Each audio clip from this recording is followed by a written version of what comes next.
Hi everyone, V here, and welcome back to Wani Gator. Last time we managed to assemble a new chair for Olivia, and we went on a rather kick-ass date with Hibachi Grill and some interesting shopping. So, I don't think there's anything else I can say about this. Let's see how things will keep going. I wouldn't mind making a couple more choices. It feels like recently the game has not been giving me that much of them. But still, let's keep going. It's officially winter in Volcaldera Bluffs. Wow, for once I made a cutoff at the actual transition between scenes. Or time periods, wow. And as if to celebrate the occasion, tonight is St. Helen's Winter Formal. Hard to believe it's already here, it really crept up on me. Whenever I remember the event coming up, I just force it out of my mind. The whole thing has me pretty anxious. It's like a date, but on a whole new level, like there's some formality to it. I'd better not mess this up. It's a big night for myself and Olivia. And yes, he finally changed that jacket into something else. I'm at her place now. She sits beside me on the bed, hard at work finishing the painting. I hold her other hand while she carefully brushes. On occasion, Olivia glances nervously at the clock. Each tick is another second possibly wasted. She's really walking down to the wire. That's not to say she'd let the deadline creep up on her, of course. Quite the opposite. Every day after school and until bedtime, she's been working hard at it. And now it just needs the finishing touches. She was so anxious today, just completely beside herself.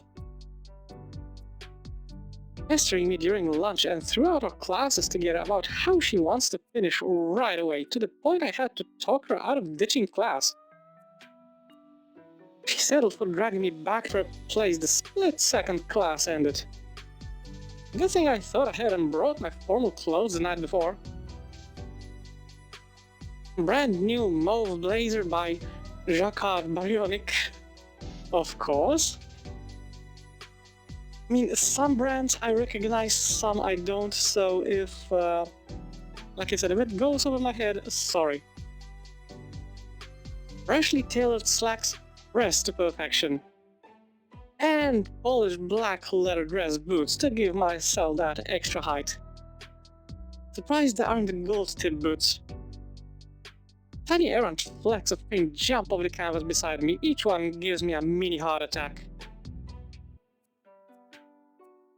She told me not to, but I can probably sneak a glance out of the corner of my sunglasses. As I try to get a peek, however, a claw gently flicks my cheek, followed by a little growl. No, Lucky. No. No peeking. Come on, you said you needed me here for support and I can't even see it? No peek, just sit. Sit and watch peek fiction. She gestures to the TV she set up to play manic as background noise. You think you'll finish in time? Absolutely. Careful not to wear out your fingers. I can make it. I just need you here. Just being near her was enough as support. I mean, yeah, that's how it works with some people. Just sit together, be silent, and enjoy togetherness. Though her tail would slither its way to me, it, along with Guts, occupied my lap, and my actual support became evident as my hand ran over both scale and fur, eliciting cooing noises of comfort from my girlfriend and her pet. Really, I felt more like a glorified pet sitter watching over the oddest friendship between a snake and a rat. But it was part of her process for this, so I obliged, content to wait to see Yarakan's tribute in time.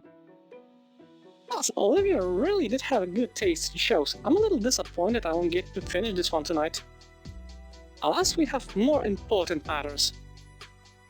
Okay, I think it's ready. She holds up a finger to my lips, appraising her work, scanning for any minute flaw. Yes, this is it. Oh, can I see? Not yet, it needs to dry. But I need to wash up for my big date. She holds out her arms, absolutely splattered with purples and blues. And get changed. So, leave the room? Is that it? Out. Yep. Wow, I'm being kicked to the street, no longer useful. Downright go mingle with the plebeians for a while. At least she's direct. I squeeze her hand and get up from the bed. Come on, I want to show you my dress. Alright.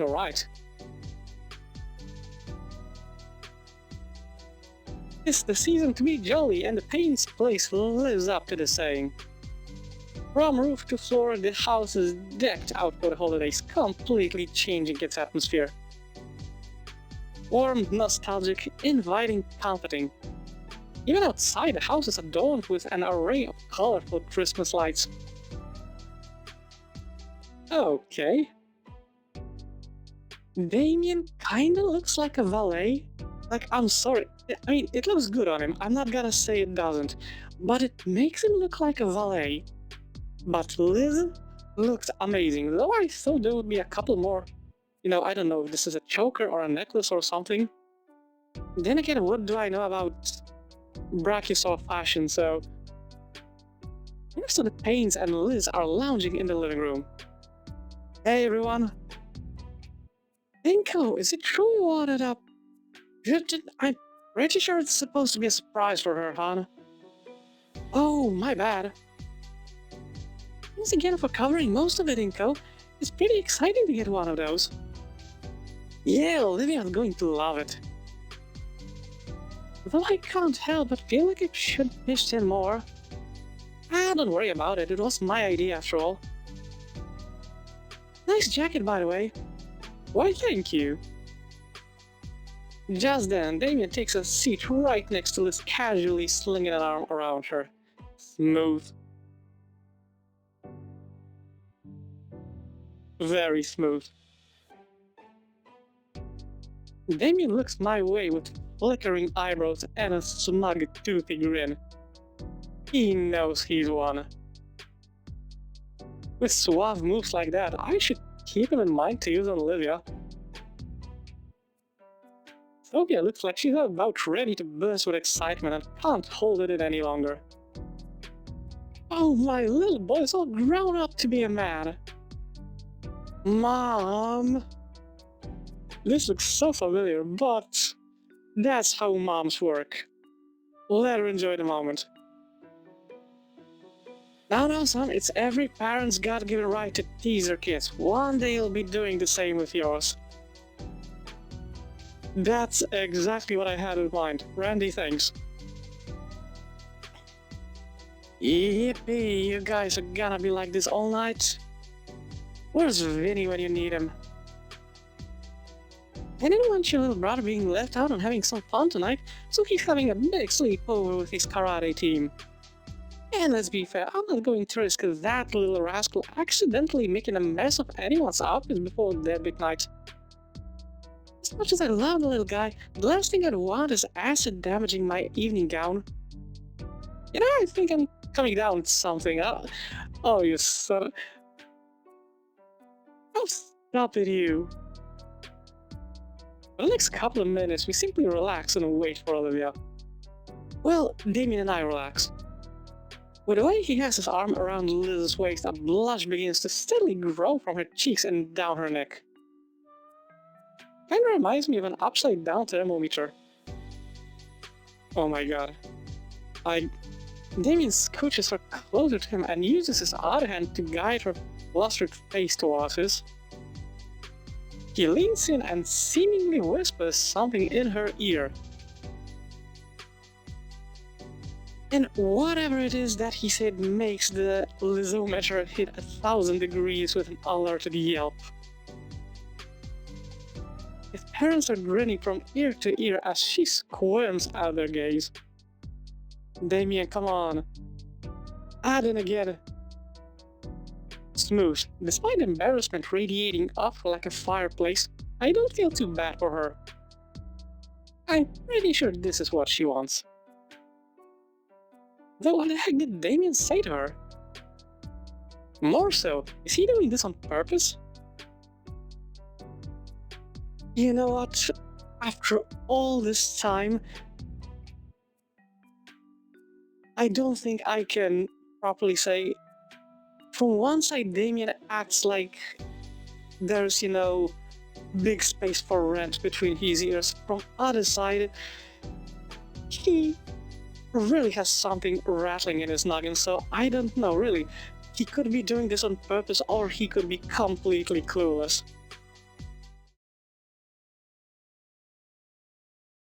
Why are you all looking at the giant licorice whip?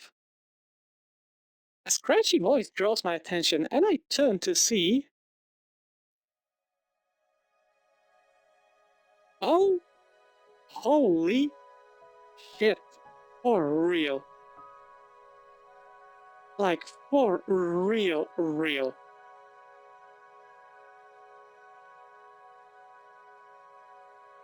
That's not even swag, that's simply beautiful.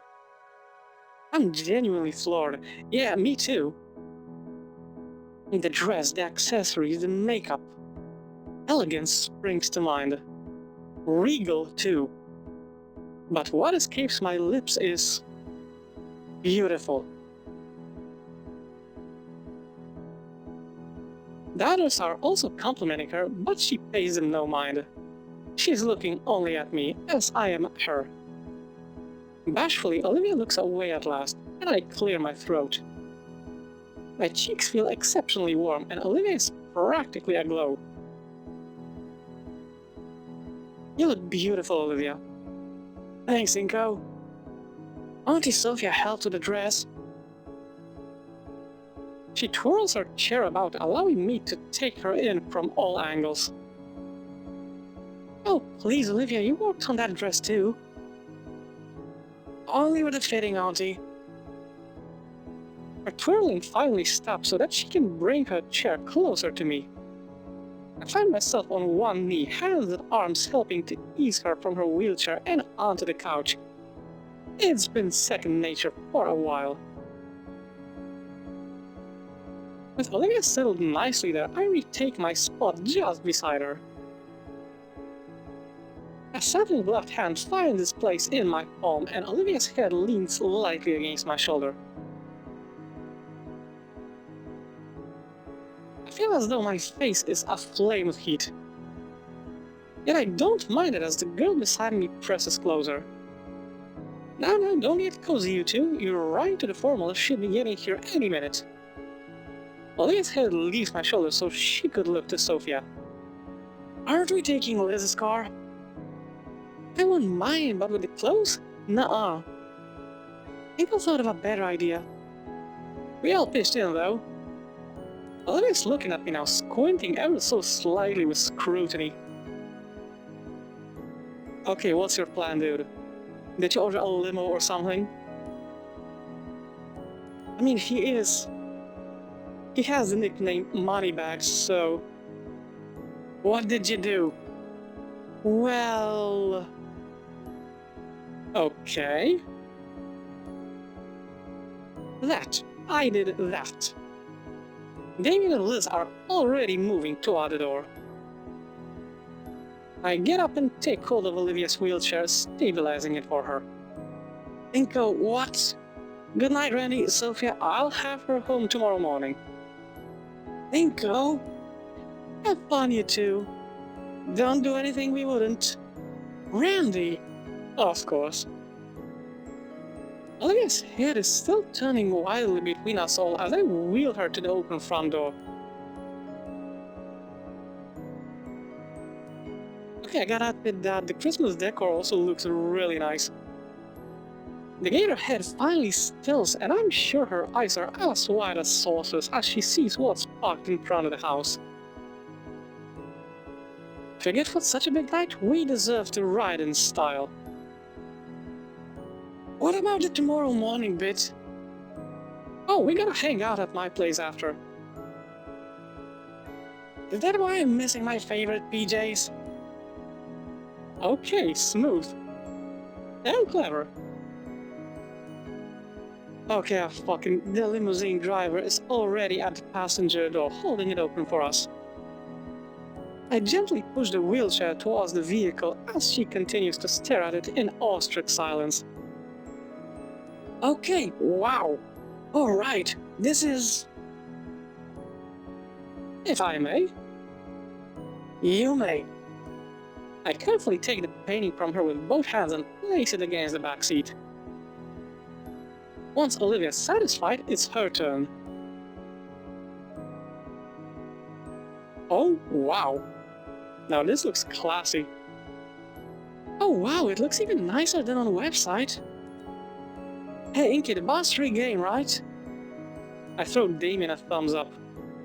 It's all paid for Amigo, with a little help from Liz, of course. Awesome! Damien's already pulled 2 glass bottles of cola from the tiny fridge.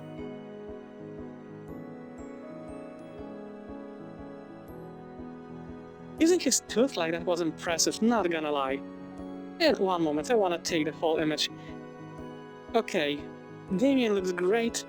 Liz makes that dress really look good, but...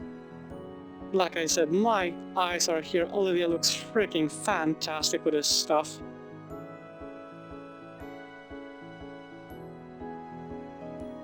Cracks open the second one with relative ease. For you? He gestures with his bottle if I'd like one. Sure. Carefully, don't spill it on the painting. Even a drop lands on it and I murder roll you. Yeah, of course. Can I see it? No. No one lays eyes on it until we set it up in the memorial room. I promised myself that. Whoa. You made a painting without even looking at it? He did. Wow! Shut up, both of you. Come on, she's enjoying this. That's friendly banter. I lean back into the plush seating, letting my arm rest gently over Olivia's shoulders. She leans her head into my shoulder in response, a little coo escaping from her mouth. The skyline of Volcaldera is painted in an evening glow as we relax to the low rumbling of asphalt on rubber. Christmas lights dance and flicker across the face of buildings, turning what would normally be a bland color palette into something much more vibrant. The whole ride there we share drinks and stories of the past semester. It's like the party's already started. I've heard they got a big name disc jockey this year. I can't wait to dance. I'm dying to check out the buffet they've been posting about on the school site. Of course. Then again, same. I didn't know you checked that. Special occasion, they got everything tonight, man, you name it. Burgers, pasta, steak, tacos, cakes, even some of those yummy leaves for Liz. I'm glad you thought of me. I'll be gunning for the buffet room first thing. You know what? That's probably what I would do myself. You guys will be joining us for dinner, right? Maybe, but first... I want to get this painting on display as soon as possible. Thanks for helping me do this, Inko. I smile and squeeze Olivia's hand. She squeezes back.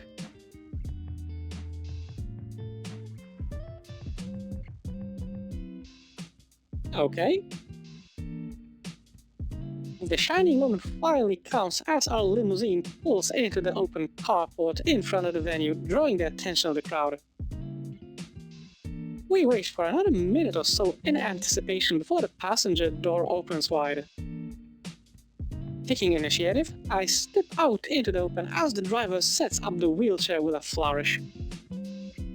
Our ride makes a great set piece and naturally draws the attention of everyone nearby as I ease Olivia into her chair gently. Who is that? Think of an Olivia. Her dress looks amazing. Man pounds the whole ass limo and I get here in a beat up wagon. Oh, come on. Then again, with an entrance like this, it's hard not to compare. Olivia's smiling nervously while she carefully removes the painting from the back seat. I forget sometimes not everyone is so acclimated to this sort of attention.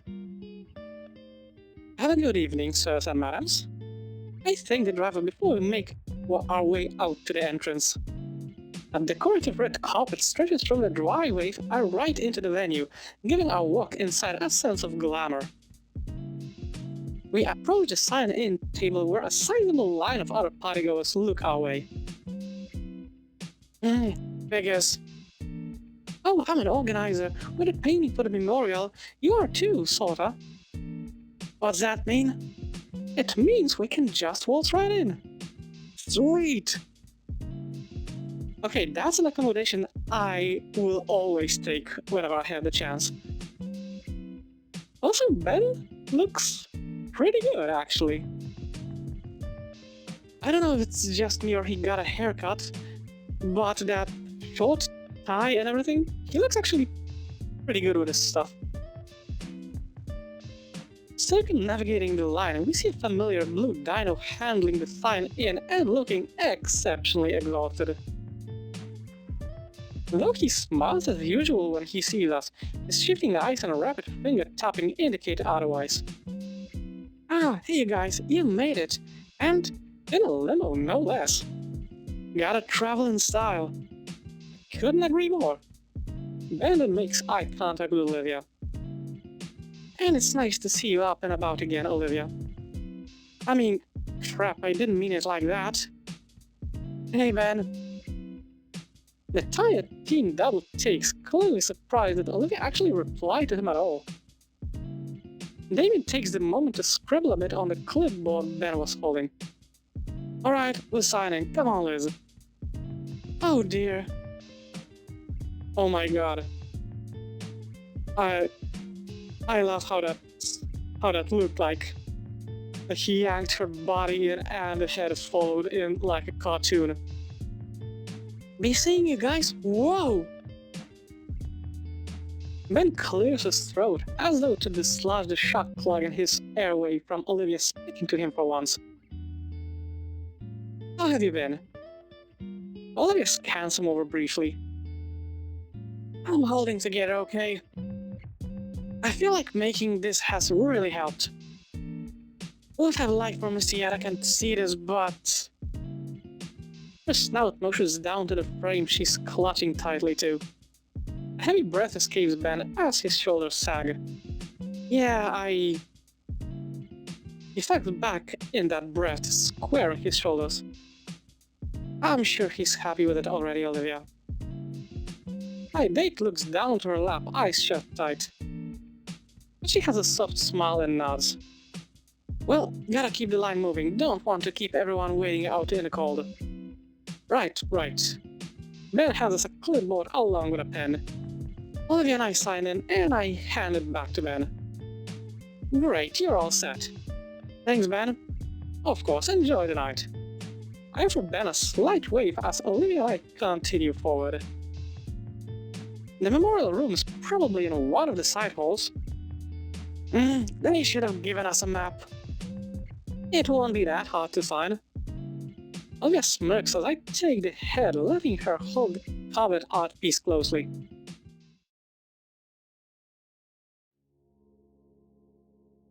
Just as I predicted, the memorial room isn't hard to find. It's a smaller room, well lit and with little furniture. On the far end, a framed picture of Yadakan and some of his old pictures from his classroom. Some from him, some from his students. There's a few other students here paying their respects. Olivia taps my wrist with her tail and I let go. I walk alongside her as we approach the portrait. I wonder when this was taken. It can't have been that long ago. It looks just like it did earlier this year. Olivia slowly rolls up to the memorial, still clutching the covered art piece. Is there an easel around or something? I was told there'd be one. Oh, there's an adjustable hanger on the wall with bits to attach to the painting hanging in a little baggie. Wow, they thought of everything. Yeah. Can you put the hangers on? I'll hold it steady. Sure. I get the baggie and Olivia hands the painting on her legs. Alright, take the covering off gently. Olivia watches carefully as I lift the cover. From this angle, I can't make anything out other than the same blues and purples. She breathes a sign of relief when she sees nothing got damaged on the trip over. Okay, I fasten the hangers to the back of the wooden structure. I hope it's good enough. It will be. Done. Oh, wow. I mean, it's a little bit small when we look just, from this angle. But even now, this looks pretty. I hope you get a zoom in later. Olivia gently raises the painting, carefully hanging it up on the wall like it could come off at any second. Finally, we both back away and the finished painting is revealed to me. My hands clasp Olivia's shoulder in support. Olivia's head turns down toward the floor for a few moments before a smile curls on her face. Finally, I can appraise the painting fully. Zoom in, please. Thank you. If I'm even gonna remove the text box. This looks really nice. Like, for real, really nice. I don't know much about painting, but I know when I like something, and I like this. It's definitely the fountain, as well as the park we found it at. But its colors are brilliant, exuding a heat to it with warmer colors than Olivia's used in the past. Where her previous works always had a dreamlike quality to them, this one brings the warmth of the sun to mind. As we were basking under the sun's light during the summer.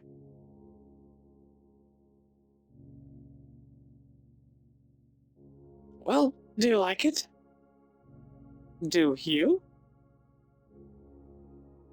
I do. I'm proud of it. I was going to say something about how my opinion wouldn't matter if you did, but that's a better answer. I'm also proud of it. It's beautiful. You knocked it completely out of the park. I think we did. We? Yeah, without you, I really don't know if I could have finished it. Fuller gray irises turn from the new painting and focus entirely on the portrait at the center of the display. While the sounds of the dance are still in the background, the pervading silence within the room overshadows it. Olivia's gloved hand covers mine, still on her shoulder. Standing before our teacher's mural, I bow my head and offer him my quiet thoughts. Thanking him for teaching me, for being more than just a teacher but a friend, and for looking after the girl I fell in love with. When my eyes open, I see that Olivia's head is still bowed forward. A singular droplet seeps from the corner of her eye. I gently wipe it away with my thumb before it can possibly drip down onto her dress. She smiles in gratitude after, and her eyes reopen. Olivia? I'm okay, Inko. Automatically following her as she spins her chair around, Olivia faces towards the doors. Come on, we gotta get to the buffet. Why? I'm sure they have enough. Damien's gonna steal all the good stuff, duh. Fair enough. She turns a wry smile my way and speeds up her wheeling. I doubt Damien could, but I can imagine him trying. Oh, I can bet that he could. I can totally bet that he could. Olivia becomes a veritable plow, uncaring for the other partygoers as she leads us to the buffet. It's not too far, and thankfully no one ended up actually being run down by her. And for all the sour looks that she was receiving, Olivia didn't care. Her attention was focused solely on what lay before her. Food. Probably a ton of meat. The cafeteria isn't far away. Tables line the area, sample seating, and others containing nothing but food. It smells so good. I've already grabbed a pair of trays from nearby, along with 2 sets of utensils. Olivia motions to take her seat, but I shake my head. Let me handle the food. Why? So you can actually move? You'd be putting your dress at risk trying to hold the tray and keep up with the line. With a roll of her eyes and a sigh, Olivia's hand drops back to her armrest. Fine. Olivia drew herself just outside line, scoping out the particular dishes that she wanted. By the time I got to the end, Olivia's tray was covered with heaps of grilled meat. I decided on a more eclectic sampling of dishes. I wanted to savor my meal as opposed to Olivia's plan to devour hers. I mean, you can enjoy the taste while still going hog wild on your meat, so, you know. She holds our meals while I push her ahead to hunt down a table. Thankfully, the search is short as a particular red hen waves for us in the near distance. Once we get situated at the table, Damien greets us with a sauce-stained grin, while Liz nurses a tall glass of ice water beside him. The two look happy yet exhausted. Having fun? You know it, just stopped by for a second. Busting a move ain't easy. Seconds? Already? I told you, if you got here any later, the cafeteria would be closed. I'm not even going to question how you eat so much and still move around the way you do on the dance floor. Metabolism, or practice. It's all in a method. Oh, please. You two plan on hitting the floor? Absolutely, I'm getting a dance tonight out of this guy. You say that as if I'd even considered turning you down. Damien's eyes close for a moment though. Feel like I'm forgetting. Oh, your painting. Did it get set up okay? Yeah, I hung it up in the memorial room. You can see it now. Really? Hold on. He was fast. It looked really good. Thanks. All words finally said, Olivia and I start on our meals. While I savor the tender meat of my steak, a deep vibrato reverberates in my ribcage. Oh, I see we're all enjoying the evening. We all turn to see Liz's uncle approaching. Oh my god, wait, I gotta check. Mr. Ferris? Okay, and those are gloves, nice. Finally, Mr. Ferris got swag because he looks good in this. We all turn to see Liz's uncle approaching. Damien smiles and waves, but I notice how he scooted his chair away from Liz. The older man finally reaches us and pulls up a chair to sit down. Yeah, Damien's been so sweet, Uncle Mike. The mustachioed whale nods, smiling at Liz's date. Yeah, totally, just nothing but fun, Mr. Ferris, sir. Smooth. It's the first time I've heard a fake laugh from Damien. I didn't know you'd be chaperoning, Mr. Ferris. Well, of course I would be. After all, it's my darling niece's first proper date. The reaction. I'm starting to feel bad for Damien as I watch him sink lower in his seat. He's terrified. Though Liz does come to his rescue. Uncle Mike! The older man laughs as he fends off his niece's attempt to headbutt him with his massive hands. I'm not being serious, Elizabeth. Mind your head. Liz relents, scooting herself right next to her date and wrapping him in a hug. Damien sputters and looks between the two family members. Ah, by the way, Olivia, I just visited the memorial with Miss Scaler and we saw your latest piece. Olivia pauses on her last bite of mallard. It's quite a work, Miss Halford. Olivia still reaches up and giddily shakes my hand around. Thank you, Mr. Ferris. In fact, when your principal saw it, she immediately wanted to showcase it in St. Hammond's Gala. Specifically where Dreamscape once was. Oh.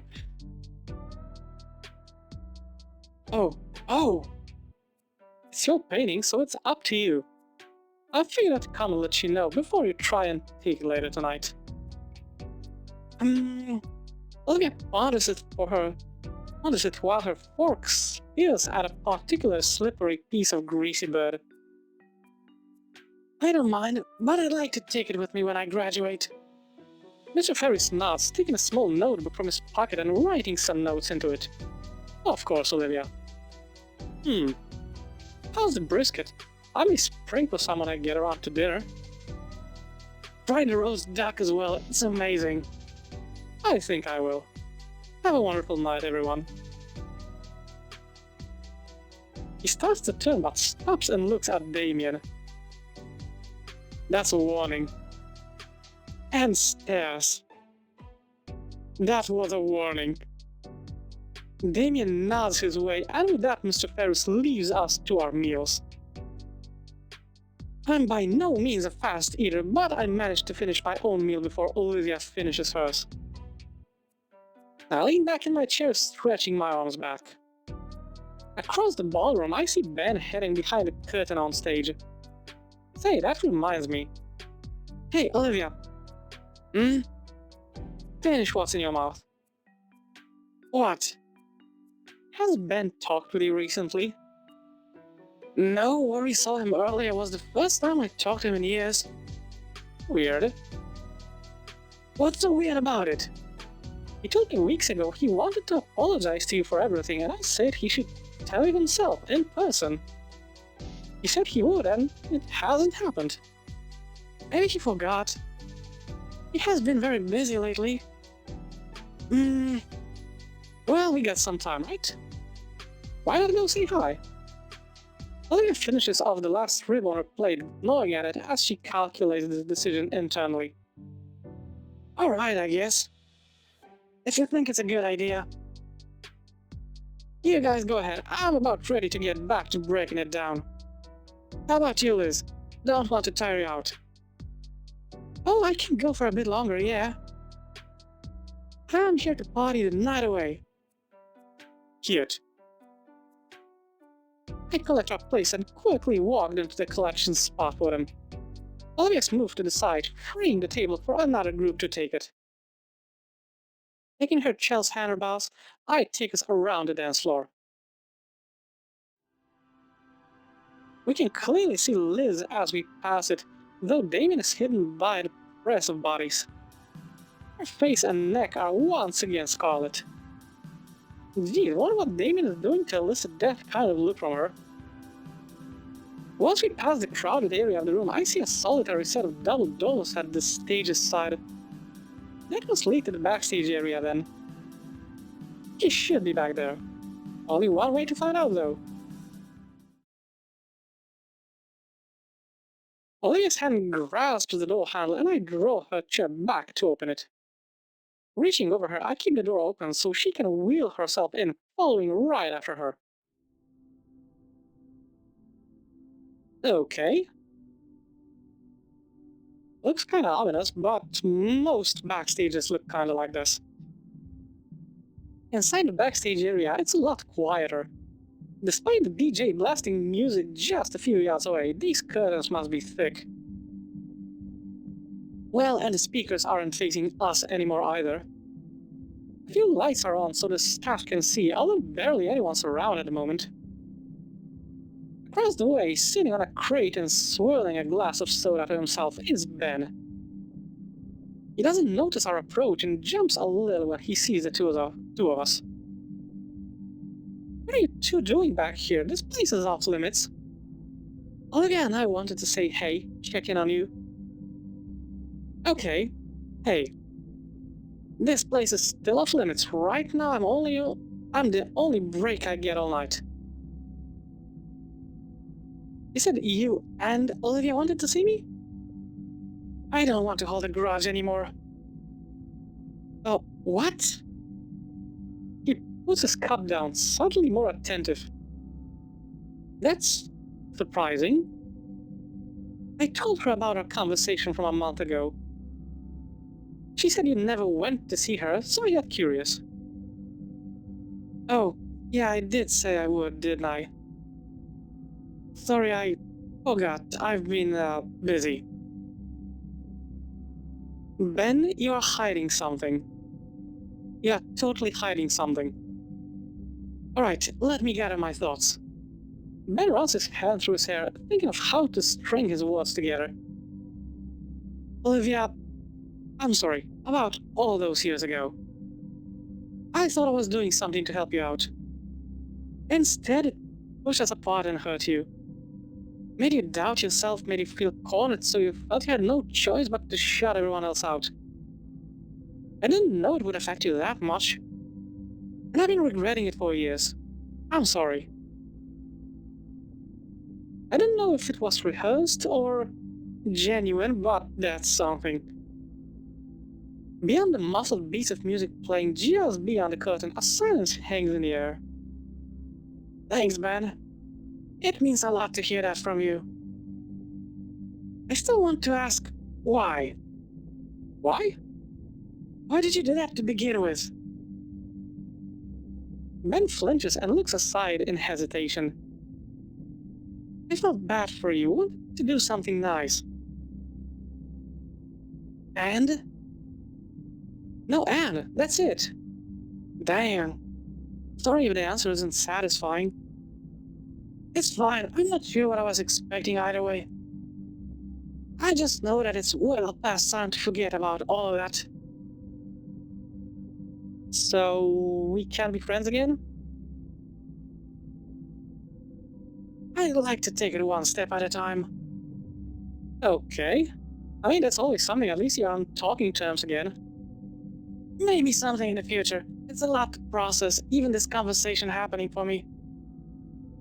I get you, I thought we'd never be able to just talk it out like this. Yeah, I hear the steady march of heels approaching. Hello there. Okay, and once again, she is a bitch, but she can dress in style. I get worried for a second that it's staff here to kick us out, but it's just Mia. You know what? I think I would prefer staff over Mia. There you are. Good lord, Ben, I've been looking everywhere for you. You've just been lazing here the whole time? I'm out there looking like a chump with no date. I told you already if you want your... Oh, you too. Mia? You're not still mad about that, uh... Yeah, great job to remind her about this. Hmm? Oh, of course not. Don't be stupid. As far as we're concerned, it's water under the bridge. So, how you've been? Making any new pictures lately, Olivia? I just finished a new one. It's hanging in the memorial room. I saw it. Looks good. Hey, how come mine didn't look like that? Because you didn't deserve it, or simply Olivia did not feel like putting all that feeling into it? I'm joking, I'm joking. No, you are not. I haven't gotten a chance, unfortunately. Oh, it's great. I can hardly put it into words. It's a piece by Olivia, that goes without saying. An odd air of calmness settles on us as we just stand here in the low lighting of the backstage area. Even Mia seems to have fallen into its grasp as she leans against the box Ben is sitting on nonchalantly. Well, only one semester left. Yep. Mm-hmm. And then we were all out into the real world.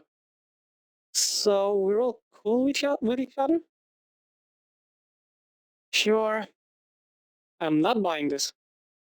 Stay out of my way and I'll stay out of yours. Deal? Deal. Great, then we can cross that finish line without incident. You want to graduate without any more antagonism? That's always what I wanted. Just that the crap makes it the only option. Of course it does. Of course it does, really. I don't get it. I don't expect you to. Ben chugs the last of his drink. Well, the atmosphere is definitely thick. Well, this was nice, truly. Yeah, alright, we should get going, right, Olivia? Mm-hmm. You guys enjoy your night. Thanks, be seeing you guys. See you, Ben. Ciao, okay. I push Olivia out of the backstage area and into the bright, loud ballroom again. You know, that went surprisingly good. I expected a fight. That went pretty good. Honestly, I still, for obvious reasons, dislike that any of my friends are around me, but what can you do? That's just how life is. I've got people I've got, and that's what matters. My chain of thought is broken by Olivia's tail tugging hard on my wrist. Well, Olivia? You okay? She doesn't respond verbally, simply pointing toward her shocked while I was staring. Following her gaze, I see... Is that Mr. Ferris? Couldn't be. But then again, he's the only whale in attendance. Am I seeing things? Nope. I can't turn my eyes away to see Damien and Liz. Mr. Ferris is busting it down extremely hard. Like, genuinely worried for the dance floor hard. Are they going to show it or... How is that even possible? Uncle Mike's actually an avid dancer. This avid dancer and does bring that amount of heat to the floor. Did he always know how to do... that? No, actually, this is the first time I've seen him dance like this. The crowd around Mr. Ferris has finally broken their silence, cheering him on as he trashes the dance floor like crazy. Come on, show! I want to see this. Ah, I see now. Mr. Ferris finally got some swag. I can't help but feel some pride as I watch the older gentleman spin with reckless abandon on his head. Is he fucking breakdancing? Oh, I guess he's... Oh, okay. Mr. Ferris pants and takes a knee, showing off his freaky whale teeth with his gaping smile. Oh, that was... exhilarating. Liz's head vanishes for a split second, but returns with a full pitcher of water. He accepts the pitcher, drinking greedily from it like it was just a mug. Oh, thank you, sweetie. That was awesome, you gotta teach me. Gladly, though not anytime soon. He practically collapses on the chair beside us, sipping from the pitcher some more. Why don't you all take my spot? I left a sizable opening on the dance floor after all. So he did. Our peers are still in the middle of uploading their phone recordings of Mr. Ferris. Come on, I want to see it, or at least a picture. And the music is still pumping. Once I start wheeling Olivia to the floor, her shock vanishes completely. And switches to excitement. Damien and Liz aren't too far behind, and soon enough, we're among the throng of seniors dancing to the fast pulse of the music. I feel myself completely captured by it, most of my limbs flowing with the rhythm. Though I keep one arm on Olivia's chair, causing her to also fall into my rhythm. We dance together like that, Olivia's arms and tail moving together with the swaying of her wheelchair while I dance alongside her. It's actually pretty cute. Song after song, that's the only measure of time I have left, as all I care to do is move beside Olivia, sharing her overwhelming cheer as she moves beside me.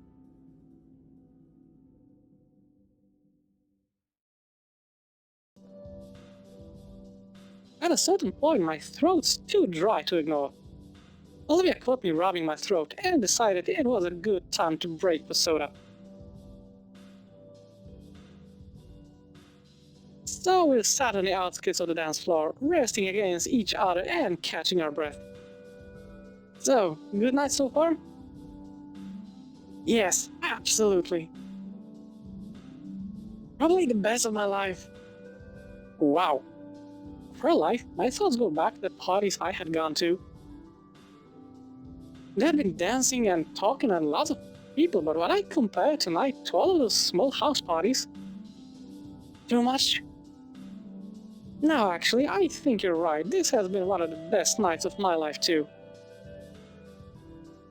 I've gotten to do just about everything I was hoping. Everything? My chin rests atop her hair, the sweet scent of her shampoo concentrated in her tiny hair bun, further relaxing me. Olivia's hand clings tightly to mine, and I reciprocate. Also, I'm trying to get a read on that music that's in the background. It sounds really familiar, but it's like, I think this is a music from that's been used in Snoot but slowed down.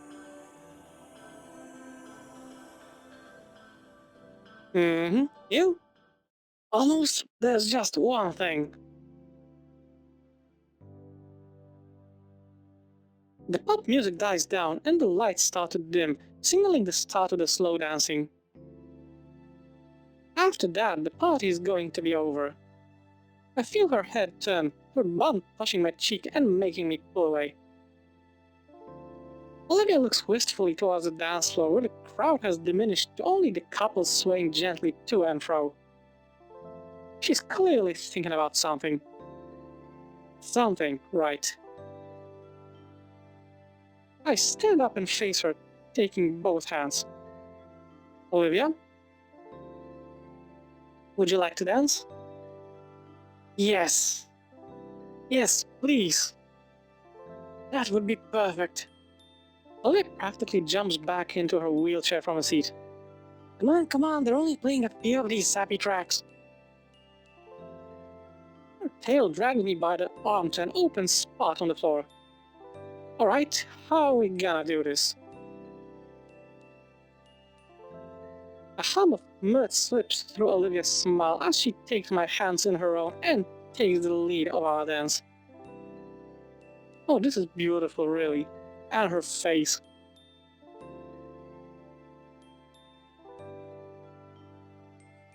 Like this kind of look. I don't even have words for it, but this is beautiful. My date sways side to side with her chair, slowly falling into the gentle rhythm of the romantic music. Her grin grows wider as I match her pace, slipping left and right in tandem with Olivia. Her beautiful silver eyes are almost hypnotic as I find myself lost in them. I feel as though I could linger in this moment for the rest of my life. It's Olivia's voice that dispels the trance she had over me. So, for the briefest moment, I hear the worry in her tone. This is good, right? I present her with my most reassuring look. Absolutely, Olivia.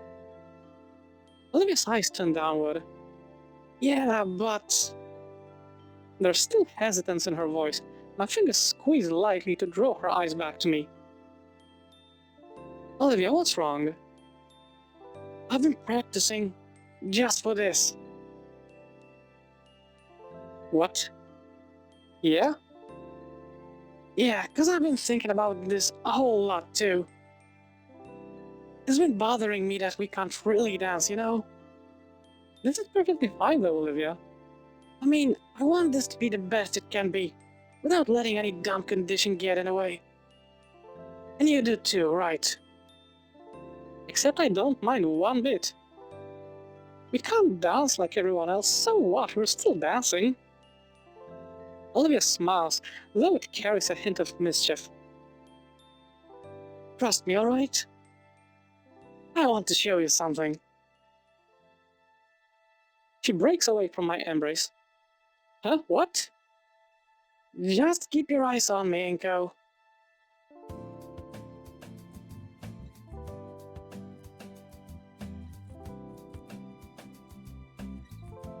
Wait, what? No.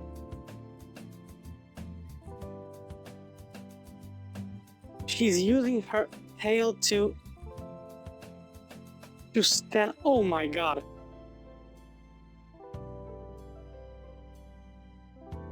Oh, holy.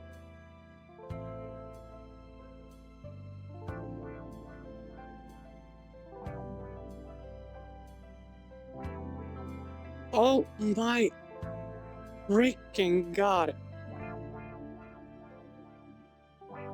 Dude, I am so proud of you, girl.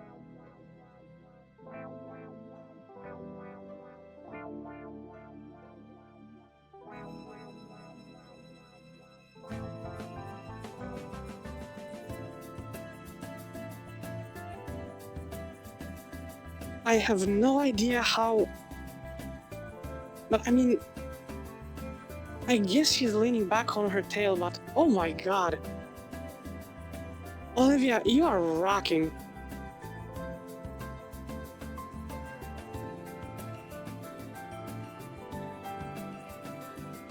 Holy crap, like, for real.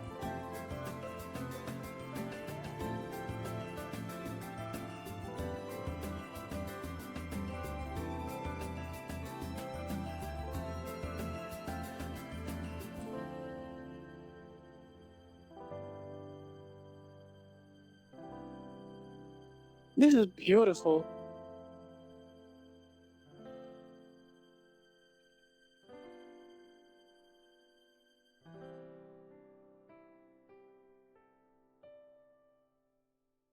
Holy crap, Olivia. Amazing.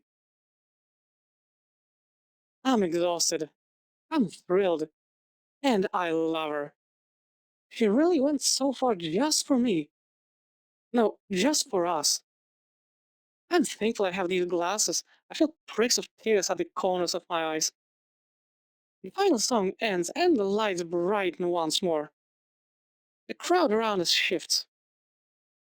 Some people are leaving, probably to go home now, but others take their place looking towards the stage for whatever ending ceremony there might be. Ben approaches the mic stand on stage, leaning into the microphone after making sure it's turned on. Good evening, everyone, and thank you all for coming tonight to the annual St. Ham's Winter Formal. And a huge thanks to our student council team for putting this whole thing together. I hope everyone here made some memories they'll treasure forever. With that last dance, our time here is up, and you're all free to go. Good night, stay safe, and enjoy your winter break. We'll be seeing you all next year. He waves once more and returns backstage. Some students start milling out towards the doors to their cars. Damien and Liz find us through the crowd. Hey, that was amazing out there. Thanks. You guys ready to bail? Yeah, the limo's out front still. We got him until midnight. Heck, we can stop somewhere too if we wanted. Oh, snap, like ice cream? In this weather?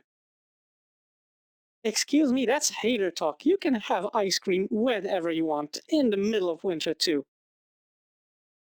In any weather. Damien, thank you.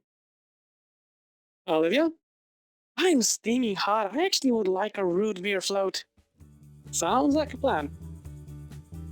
Olivia's tail trembles from the overexertion, but still snakes around my wrist as always.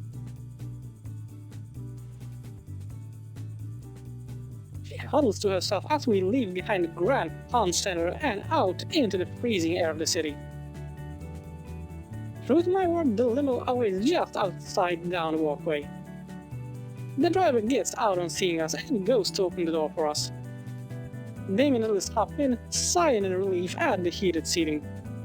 I start helping Olivia in. Just like her tail, her legs are quaking from exhaustion as I help her make the jump from the chair to the seat.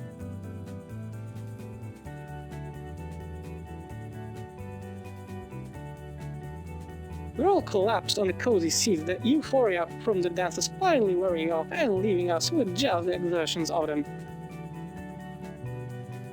It's a pleasant soreness though, as Olivia rests against me with a yawn and tired smile.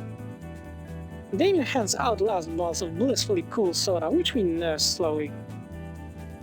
And now all that awaits is a calm evening with my friends. Once more, my head lays atop Olivia's, feeling her soft hair tickling my cheek pleasantly. She nuzzles back against me, her eyes slowly closing. Tonight definitely was the best night of my life.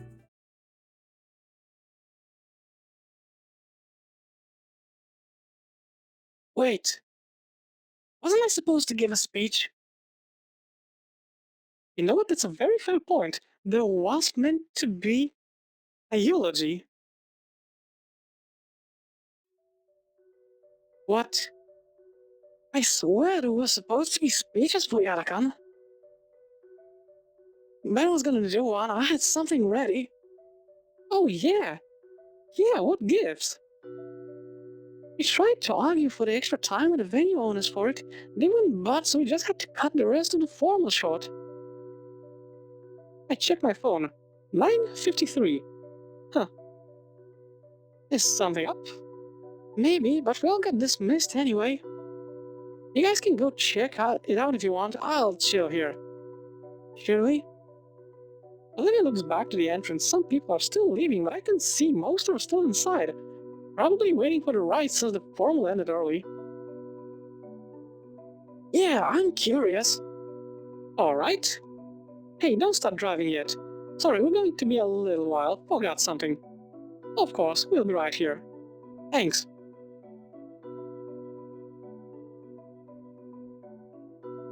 Olivia and I get back into the chair and I push her back through the cold into the con center. Inside, my classmates are standing awkwardly around, calling their folks. I guess we'll have to find Ben again. Alright, backstage?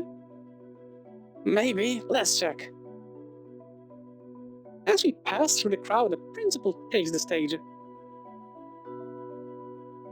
Okay, also that's a nice dress.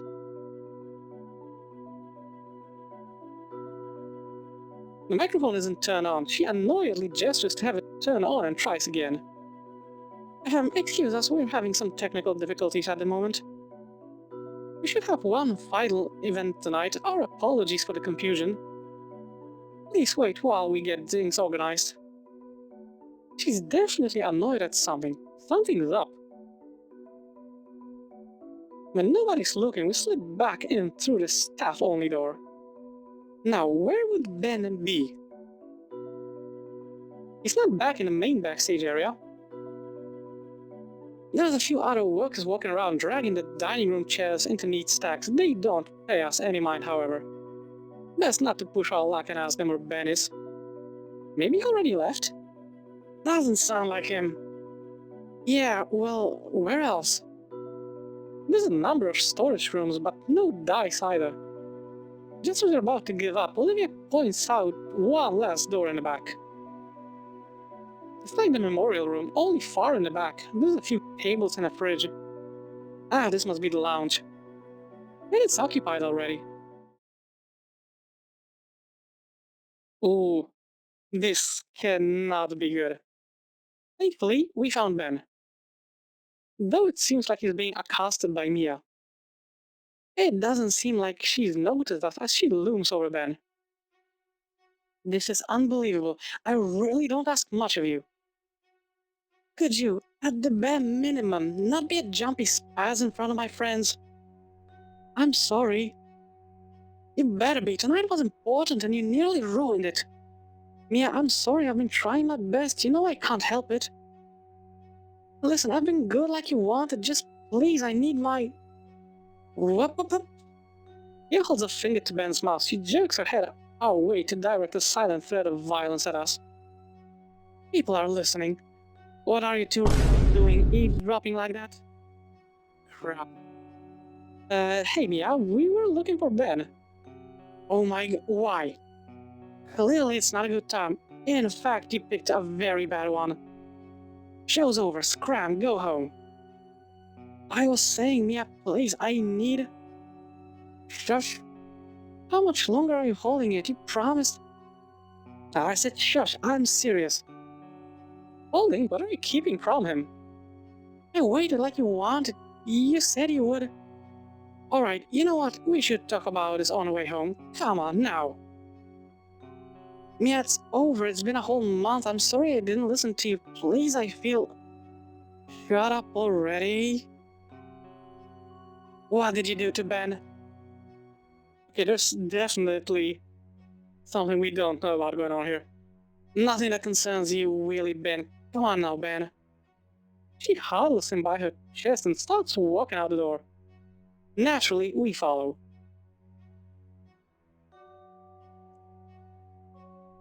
Oh my god, I'm going to kill both of you. I thought we agreed to stay out of each other's way, Do you want a kick to the face? You said Ben would regret not throwing Olivia and I under the bus. Fuck off. Ben, are you okay? Do we need to get security? You are not doing that if you know it's good for you. She quickens her pace, stopping across the floor while Ben is struggling to keep up. We're about halfway across the backstage. No, Olivia, no, don't do that. I just need something she promised. Everything is okay. I want to make a really bad joke about promising something, but this is way too serious of a situation, it seems.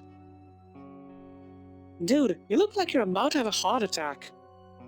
I'm fine, I just need that. Ben, you shouldn't be talking right now. We're going home and we can talk about it then. Ben can't keep up with Mia and trips. Fucking idiot, get up! Get up! Yeah, we should get security. Like hell you are, fuck, I'm surrounded by idiots. Mia, I can't wait any longer, just please, I need it to be normal. Shut up, you fucking idiot. Oh shit. Did she deck him in the face? She did. Ben lies still on the floor. Mia's fist is frozen where it made contact. She pulls it back and stares between it and us. She knows it was a mistake. Her low impulse control finally got the better of her. Oh. Ben shudders on the ground. His glasses lie snapped in two parts, and he fruitlessly tries sticking them together like jigsaw pieces. Ben, are you alright? You know I didn't mean that, okay? My glasses. Hey, let's get you out of here. Nobody can see you like this, right? No one. You two, if you ever tell people what you saw here, I will personally... Oh, the jig is up. Ben! Scalar opens the curtain right where we're at it, lit up by spotlight aimed at that spot. Goodness gracious, I've been looking everywhere for you. Where have you been? Did you forget about the memorial? Miss Scalar, No excuses, get out there. Lady, for real? Scalar grabs Ben by the shoulder and yanks him through the curtain. Alright, now we can get... There's still a sizable crowd. Any murmurs clear out into dead silence as everyone gawks. Fuck. Scalar jerks her head back to the gap in the curtains and rips it wide open. We're exposed to the bright stage lights, and Scalar rips her gaze between Olivia and myself, the broken glasses, and then the person trying to hide them. Mia. She's caught like a deer in the headlights. Ben's fresh wound is bleeding bright red. It drips to the floor below. When he whimpers in pain, Miss Scalar finally looks back to him and fully takes in his condition. Well, better late than never, I guess. The droplet splattering is deafening. The audience's eyes are on Mia. Mia, are you mad? Benjamin, you stay here. I'll get you some help, okay? And still with her glass of wine. Priorities. He simply whimpers more as our principal practically leaps over the stage to search for someone. 1,000 calculations run through her, judging by the worsening drain expression, none of them are good. There's murmurs in the crowd. Our peers talking amongst one another, pointing and questioning. Slowly, the long din of words grows louder, voices raising as the words are turned toward the stage. You okay? There's blood. What did she? Cause she did that. It's a problem. Finding the questions turned to accusations, all directed at the red dino girl. So cruel, uncalled for. A total bitch. Yes, I agree with this one. Fucking abusive. This one too. That word clicks with her and she starts to move. Ben, I can't. I can't do this anymore. She starts yelling. Loud enough it carries to the other end of the room. What? I can't take this abuse anymore, just look at me. You made me like this. All those years, making me put up this act, doing your dirty work, harassing all the students you don't want to deal with? Do you think I want to hurt people? I thought you loved me. I don't want to do your dirty work. I can't do it. All of this because you can't have people knowing about your condition. Mia, no, please. Okay, either she's bullshitting through her teeth just to save her face, or there's something more going on. Mia yanks out an orange bottle from her purse. Wait, orange bottle? Like, pills is Ben on some medication? The rest of the color drains from Ben's face. He falls to his knees. Mia, please. You're fucking psycho. I don't want these anymore. You're a liar and you've ruined my life enough. She throws the bottle at the floor. The contents within scatter 100 directions all across the floor. Ben doubles over, covering his mouth. Now everyone else knows. Mia's tears streaming down her face, she starts towards the exit. Ben's on antipsychotics? No way, it's a bunch of bull. And what are the pills? The bottle rolls over to me. I don't know why, but I pick it up. I can't pronounce what's supposed to be inside, but I can read Ben's name printed clearly on the label. They're antipsychotics. So that's it. That's horrible. Ben had betrayed her when he didn't do her bidding. She had to tighten his leash by keeping it from him to remind him who's in charge and keep him from making the same mistake again. Mia, I love you. Don't go. Get away from me, freak. I'll do anything. Dude, no. I'm sorry, no girl is worth that kind of thing. He reaches out for her. Mia? Mia ignores him. The floor vibrates from the unmistakable sound of Ferris lumbering over. Oh, she's fucked. In spite of his size, the massive older man cuts Mia off. Fuck. I believe we need to have a talk, Miss Moretti. He reaches out to take her by the shoulder, but she ducks low, his grasp barely grazing her as she bolts past him and shoulders the backstage door open. And just like that, she's gone. Skylar returns to the stage with a first aid box in hand. She retakes the mic, her troubled words tumbling freely. I'm terribly sorry about all of that. We had planned to have some eulogies in honor of Mr. Yadakan, but... Scale is pretty deflated after all the commotion. And Ben. Where's Ben? Olivia tugs at my arm. She points off to the side where Ben is sulking up into the hallway. Halford? Looks like you're the only one left. Would you like to say a thing or two? It's fine if you don't. Olivia looked to me. Her eyes are filled with determination, sending me a silent signal.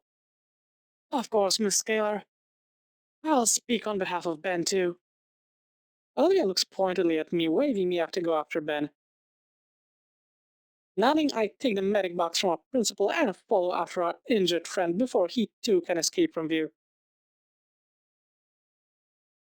Hello everyone, I'm going to say a few things about our old art teacher, Mr. Yarakan. Walking after him, Olivia's words filled the now quiet hall. Mr. Yarakan was more than an excellent instructor. I always saw him like a father figure of sorts, wanting to do right by me and by the rest of his students. I recall all the time I spent with him, teaching me everything he knew, doing his best to guide me, not only as an artist, but as a person too. I had gotten so caught up in my own worries that I couldn't see all the wonderful things around me. Stuck within stupid walls I had erected made from pity and self-loathing. And he had been the one to help me break free from those walls.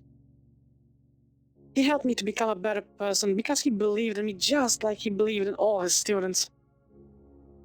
Mr. Yarakan believed in the best of people, and I finally realized what Mr. Yarakan's life work was. Not any painting, photo, or sculpture. It was us, his students, helping us to become better people. Mr. Yarakan, thank you. You are a wonderful teacher. That was actually a really good speech. Ben sits on the ground in front of the memorial. He's not crying, but he's unresponsive. He's in shock. I guess I would be too. This has to be his worst case scenario. Hey. I set the first aid kit on the floor by him and sit as well. It goes unopened. Ben just stares up at the painting on the wall. This is hers? Yeah. It's good.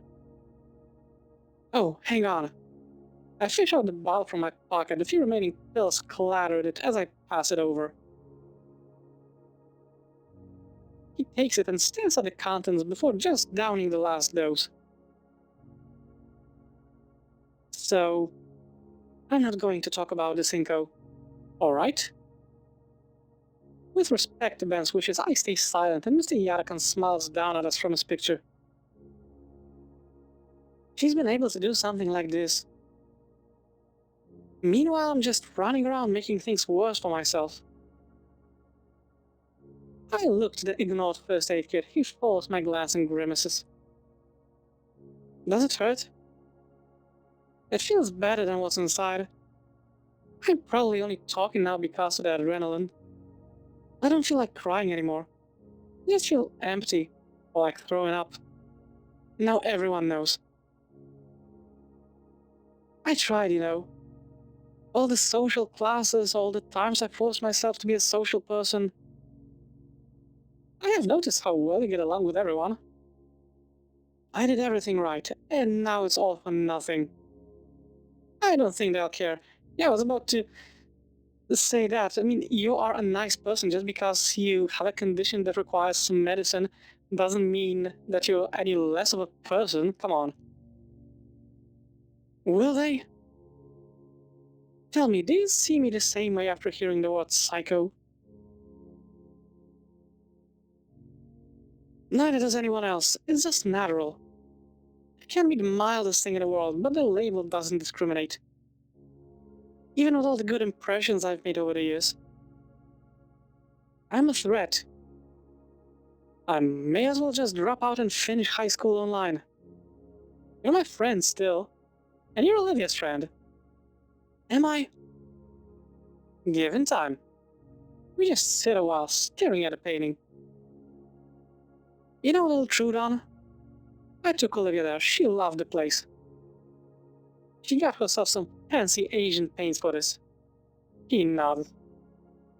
Earlier I told her there wasn't any big reason I did what I did. That was a lie. You look at her and instantly know her whole deal. For better or worse, she can't hide what's wrong with her. But someone like me? You had to be told that means so long as I can hide it, I'm normal. If I ever seek help, it just outs me. That hurt. So seeing her actively refuse it, take it for granted, one thing just led to another. It was stupid. Yes, it was. That's just how feelings are, Ben. I notice my friend is looking less tense now. About Mia. I don't want to talk about Mia. She's gone. She was always telling me once she's graduated, she'd get out of this dump. I was hoping she would and hoping maybe she'd take me with her. How do you know she's gone? She's booking it across the state lines as we speak, see? Ben shows the lock screen of his phone, the most recent messages from Mia. Sorry, I'm going. He sighs. 4 years. I loved her. The place with the broken house of glasses he picked up. He said he didn't want to talk about it, I won't pry. So we just sit. Yarakan's warm smile seems a bit brighter from his frame on the wall. I wonder if he would be happy with how everything turned out. I think he would. It was long and painful, but we finally made it. We became the people he aspired we'd be. Everything that's happened led up to here. Whether through resolving old grudges or finally escaping a horrible situation, things are changing. Once we leave the room, our new lives start. But for now, we can wait and transit just a bit. Ben's like me in a lot of ways. I remember seeing him earlier this year, effortlessly turning social disasters in his favor. But I struggled to do anything without someone's approval or attention. Looks like he couldn't either, and Mia used that against him. Could I have ended up like that? There is a risk. There's a huge risk, I think. After so long, I get a message. Still there? Yeah. And you didn't fix your phone? Come on, man. Ben notices I'm wanted. I'm not keeping you here, you can go. You going to be alright? Well, my ride home's gone. I'll need to call my family. I'm in with everything else. I don't know. Probably not. I'll probably finish processing all this soon enough. But thanks. Or talking with me. There's space with us, we can take you back. I stand up slowly. When Ben doesn't, I hold my hand out to him. I roll my eyes and smile. Ben, I'm offering you help. He stares at my palm as though I'd pull it away any second. Ben's hand shakes as he holds it up towards me, but doesn't even attempt to grab my hand. So I grab his wrist and pull. Once more, Ben is on his feet now, thankfully more steady than when he walked here. Alright, man, let's get you home. He nods and follows after me. Though just before I exit the room, I look back one last time to our teacher. Mr. Yarakan, thank you for everything you've done. We exit the room and walk toward Olivia, who's waiting by the entrance of the convention center. The rest of the place is in full cleanup mode. All the lights are on and stuff are lugging around all the decorations to be stored away. When we reach her, I automatically take her handlebars and push her out of the building. Her head turns to Ben, eyes inspecting him thoroughly. How are you feeling, Ben? His mouth moves to speak but stops. He shakes his head but keeps following. So, what flavor? Pardon? Flavor. Ice cream. I told everyone we're going out to get some on the way back. Think I'll get some sea salt caramel. Inko, you are the man. This is easily one of my most favorite, if not the most favorite flavors that there are. And those who are going like, what? Salt in ice cream? Salt resets your taste buds, so the flavor never gets too overwhelming. It's fucking delicious. If you haven't tried it, do it. Like, for real, you will not regret it. Olivia sticks her tongue out in disgust. Why would you ruin ice cream like that? Hey, don't knock it till you try it. Fine, I'll try it and then ask again. How about you, Ben? You know sea salt caramel is great, right? Uh... We finally reach the limo and our driver moves to open the door for us. I don't know, I've never had it. I motion for Ben to get in before us. As he does, Damien greets him like his usual enthusiastic self. Once more I help Olivia into the limo, the driver storing her seat in the trunk, and I finally lay myself on a luxurious seat. We can go right to a place to drop you off if you'd rather, Ben. Looks out the window back at the con center. You're totally fine to roll with us for the night, man. Alright, I appreciate it. Our limo slowly veers away from the convention center and starts heading back towards the city. Olivia's head leans on my shoulder. A constant bellowing reverberates through my chest all the way up until we're in the ice cream drive-thru. Ice cream drive-thru? For real? In the end, all the options were picked. Ben and Liz got some cones of frozen yogurt while Damien chose an entire gallon of chocolate for himself. And Liz. Olivia's got herself a big ol' root beer float and sampled my cone of sea salt caramel. And while she acted like the icy delight had personally insulted her, I saw my girlfriend gaze longingly at the top of it in the shop's standing cooler. Told you, it's fucking delicious. Our night continued for a while longer. The driver was more than happy to indulge us after a generous tip at the ice cream shop. We were driven around aimlessly, enjoying our ice cream and simply talking the night away about our winter break plans. After curfew drew near, Ben was the first to be dropped off. We said our goodbyes to him, and he smiled and waved from his porch until we could no longer see him. The walls between him and Olivia seemed to finally be coming down. I'm hopeful they'll come around to each other. Our next and final stop was my house. We were gonna make the most of tonight after all, which meant enjoying the rest of these gallons with some good shows. Given our things to the driver, we entered my home and made ourselves at home. Fluffy clothes at the ditch for comfortable pajamas, and we settled in my living room with a whole floor covered by air mattress. Liz's mix takes up the entire couch just so she can lay her chin on Damien's shoulder. They'd fallen asleep like that within the first hour of our anime marathon, leaving Olivia and I in peace to snuggle up together. A purring bellow rattled my ribs, but in a pleasant sort of way. A little like a massage, which I needed based on how worn out all my muscles feel. I felt like I could just melt in her embrace right now. My eyelids grew heavy as my body felt blissfully at ease. But there was one last thing I had to do before I fell asleep. Hey, Olivia. Her bellows subsided briefly. Yeah?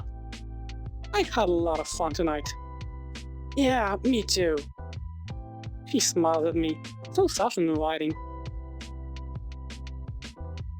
I give her a smile a fat kiss, and she reciprocates with a similar kiss on my own grin. So I do the same again, as does she. Back and forth we went trying to kiss the smile off each other's lips. A war of smooches that I wanted to win, though my tiredness made it difficult. By the time my eyes refused to remain open, I admit my defeat gracefully. Love you, Olivia. The purring continues, and I realize Olivia's fallen asleep. Love you too. We drew close to each other one last time, embracing sleep like we embrace one another. And the three dots. You know what? No, I'm actually wrapping it up over here because if this will have something afterwards, there's still like half of the semester left, so there might be something over there. So yeah, just in case, because like I said, in Snoot after the prom, there was still quite a lot of stuff happening. So I don't want to risk, stretching this episode to like 2.5 hours long. I'm gonna wrap everything up over here. And if it turns out that the next episode will be a little bit shorter, then, well, too bad. But we'll see where things go, where things will go from this point forward. So yeah, I'm wrapping this episode up because I believe that the entire thing, the entire formal was perfect, minus the part where Ben got sucked in the face, but I'm sure he will get over it. So, without any further delaying, that's all for today's episode. I really hope that you enjoyed it, and as always, I will see you in the next video. Have a great one.